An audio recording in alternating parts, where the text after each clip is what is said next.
Good day everyone. I am Rubina Marijo and today I will be tackling about heavy metal concentrations in soil and vegetation in urban areas of Quezon City, Philippines. So, heavy metal pollution from industrialization, manufacturing and mining is a global concern. Accumulation of heavy metals in soils poses risk to human health and disrupts ecosystem. So, monitoring heavy metals inputs in soil is very crucial. And in the Philippines, urban soil studies have been limited. So, um, this kani siya nga study is ga-focus siya sa heavy metal concentrations in soil and vegetation sa Quezon City and ga-provide siya og kanang valuable insights for urban planners to mitigate contamination and reduce human exposure. So we all know that heavy metal pollution is a significant issue worldwide caused by sa katong gi-mention ako ganina which is makita niyo sa screen is the industrialization, manufacturing, and mining activities. So, these activities release heavy metals into environment which can accumulate in soils and possesses risk to human health and disrupt ecosystems. So, by monitoring heavy metal inputs in is very crucial and to assess the level of contamination and take appropriate measures to mitigate the risk. So, siya.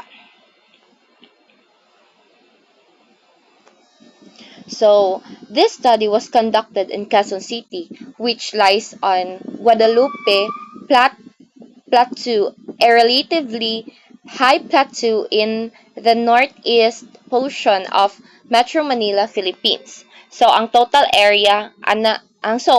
land area is 161 km per squared, estimated population 2.7 million, and ilaang soil type dito is clay loam. So, according to Wernstead and Spencer in 1967, soils of Quezon City were already seriously eroded as early as 1967 due to rapid vegetation loss coupled with the humid climate. Based on Köppen's climate classification, the climate of the area resembles both a tropical savanna climate, so kuan siya kanang drought, and I think drought na siya, and a tropical monsoon climate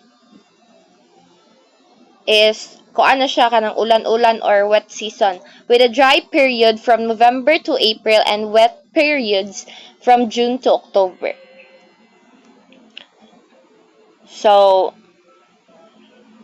kanang mao ni siya ang map sa Philippines which is ga-show siya sa kanang kuan sa Quezon City nga area, and as you can see sa picture mao na siya ang kanang unsay tawag ana kanang makita ninyo kanang naay green dots kanang naay green dots is mao na siya ang mao na siya ang commercial, then ang kanang naay violet is La Mesa Nature Reserve, blue is for NAPWC and QMC, ang kanang light green something nga mint green kay payatas, and sa red na area is ang mao na siya ang residential.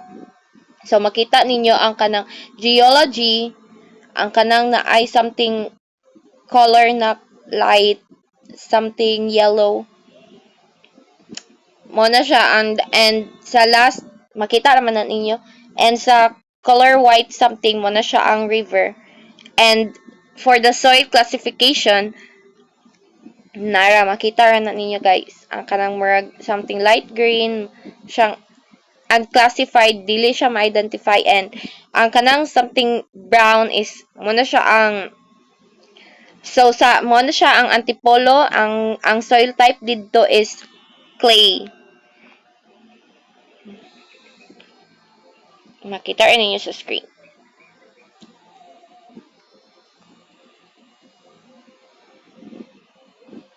So, in urban areas of Quezon City, Philippines, the concentrations of heavy metals in both soil and vegetation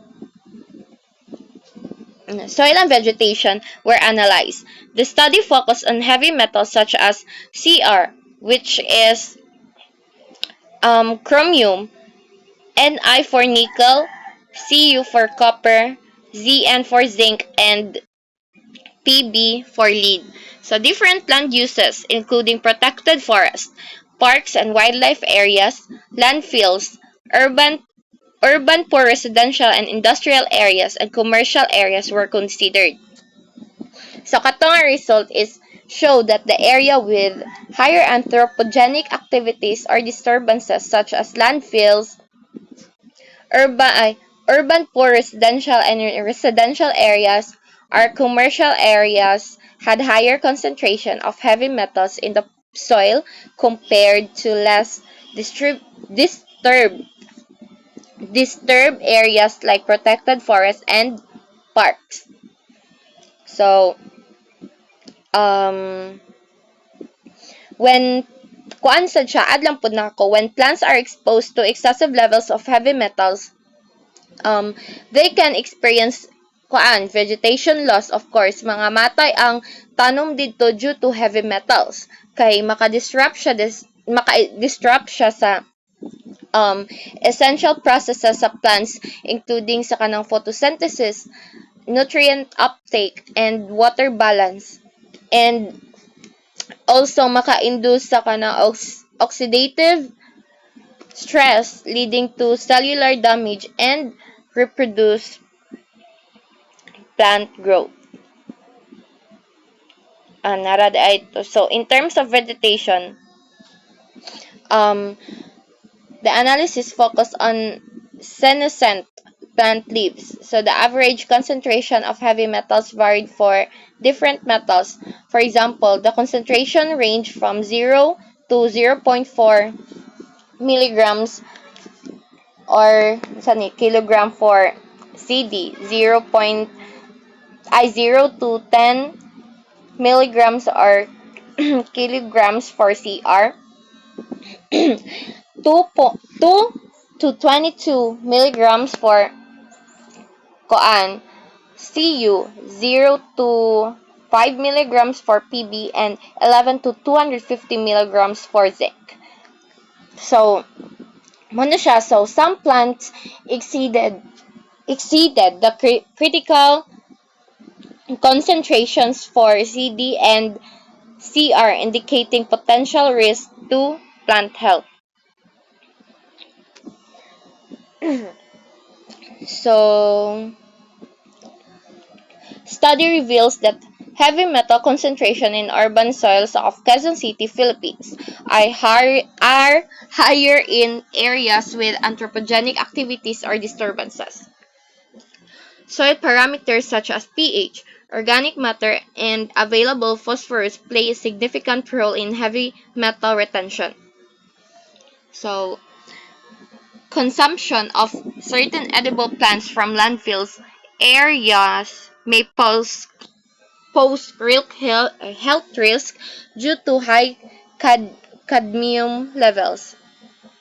Some plant species in landfill areas show potential as chromium phytoaccumulators for phytoremediation, and overall findings highlight the needs for effective management strategies to mitigate heavy metal contamination in urban areas and poor human health. So, this suggests that human activities and urbanization contribute to heavy metal accumulation in urban soil. So, there was strong correlation between heavy metal concentration in soil and certain soil properties. So, particularly organic matter and available phosphorus.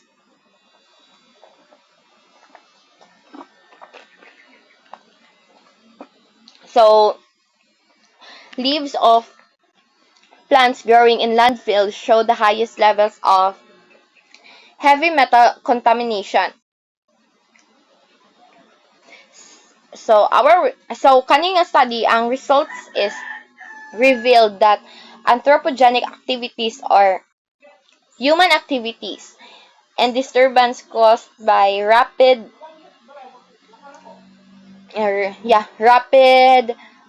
sa tawagan ni rapid urbanization sa city is mo na siya ang major contributors to the heavy metal accumulation and persistence in soil areas. So, for the recommendation, for recommendation na ko ani nga study is I recommend to implement strict regulations and control measures to minimize anthropogenic activities and disturbances that contribute to heavy metal contamination in urban areas. So, diri is to include ang proper waste management practices, pollution control measures, and sustainable urban planning. I would also like to recommend to conduct regular monitoring of heavy metal concentrations in soil and vegetation in different land uses with a particular focus on area with high anthropogenic activities such as landfills and industrial zones. So this will help to identify hotspots and prioritize remediation efforts. So um kuan pod kanang I would also recommend to support the research and development efforts to identify and promote plant species that have the potential to accumulate and remediate heavy metals in contaminated soil. So, kuan man gud siya, this can aid in phytoremediation efforts and restoration of contaminated areas. Kay by implementing this recommendation, so na siya possible to mitigate the risk associated with heavy metal contamination and also makaprotect siya sa human health and ensure the sustainability of urban environments in Quezon City. So, maora to siya guys. Thank you.